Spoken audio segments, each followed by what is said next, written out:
Who doesn't love a good challenge?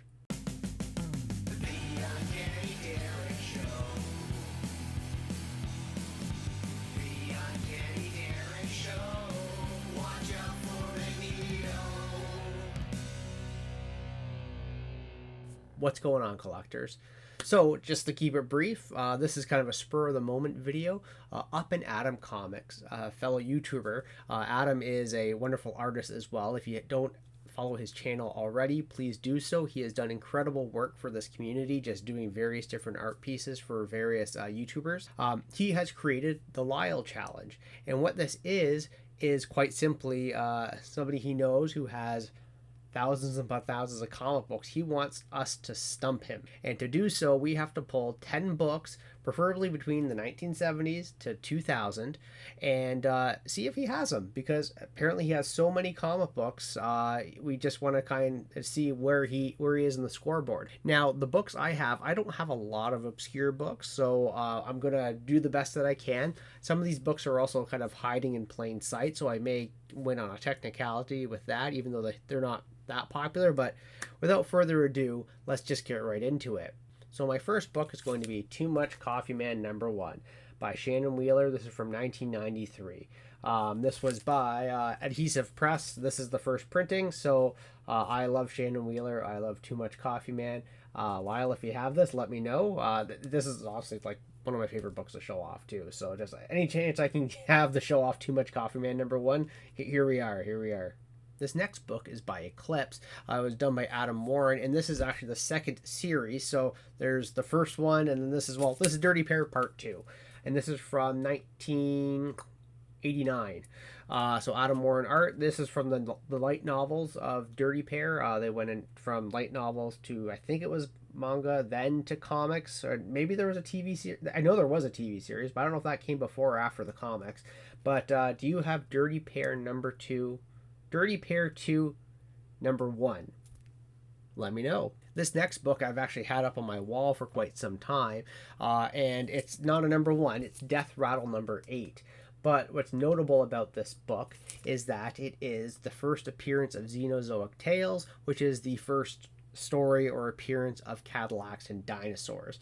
So this is from December of 1986. It's full black and white behind here. This is by Kitchen Sink Press.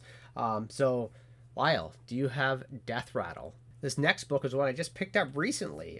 Gore Shriek #1 from 1986 as well, featuring the first published artwork of Greg Capullo. I love this artwork, guys. Oh man, just look at the face. It's getting... Anyway, do you have it? This next book is one of those hiding in plain sight ones. Why would you have this? Why does anybody have it? Why do I have it? Xavier Security Enforcers, XSE #1. This is the backstory of Bishop and Shard, his sister. This is from 1996 or 98. But yeah, this...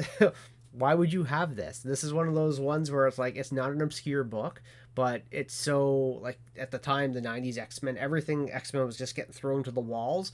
So why would you buy all of it? I don't know. This is a really obscure book, kind of, sort of. Like, obviously, it's the 90s. But would you have this? Why would you have this? Maybe you should let me know why you would have this. In this next book, again, X-Men related, X-Men Star Trek #1, the first time the X-folk meet up with the Star Trek folk. And it's definitely original Star Trek, where Gladiator punches the Enterprise. Yes, that happens. This is a wild book, wild ride. This is from 1996 as well.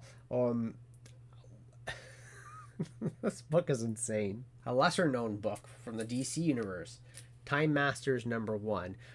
The main character here is named Rip Hunter. That's cool, right? That screeches 90s. And this is from 1993. Why would you have this? And it's DC, so like it should have been popular at the time. But again, why is this book even around? Why does it even exist? This next one's actually pretty neat. It's technically not a comic. It's James Bond, the illustrated James Bond 007. This is #1, and there's only one issue of this.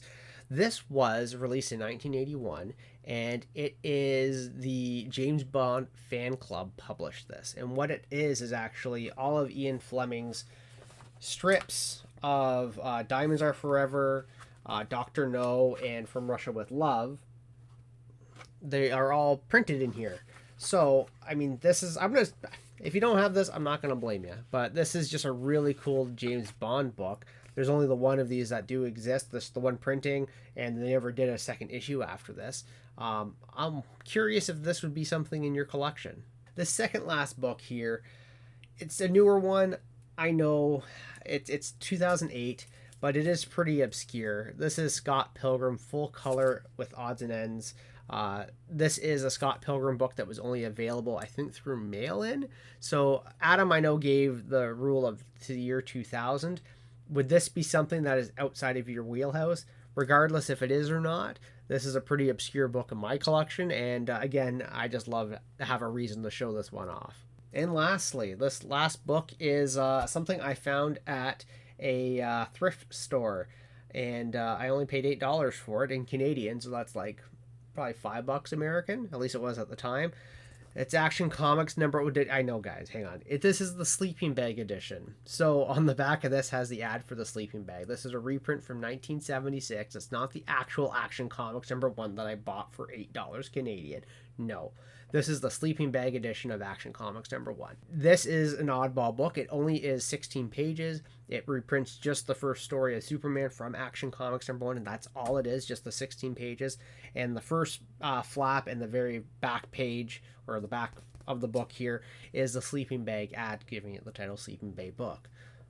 Lyle, do you have Action Comics number 1 sleeping bag edition?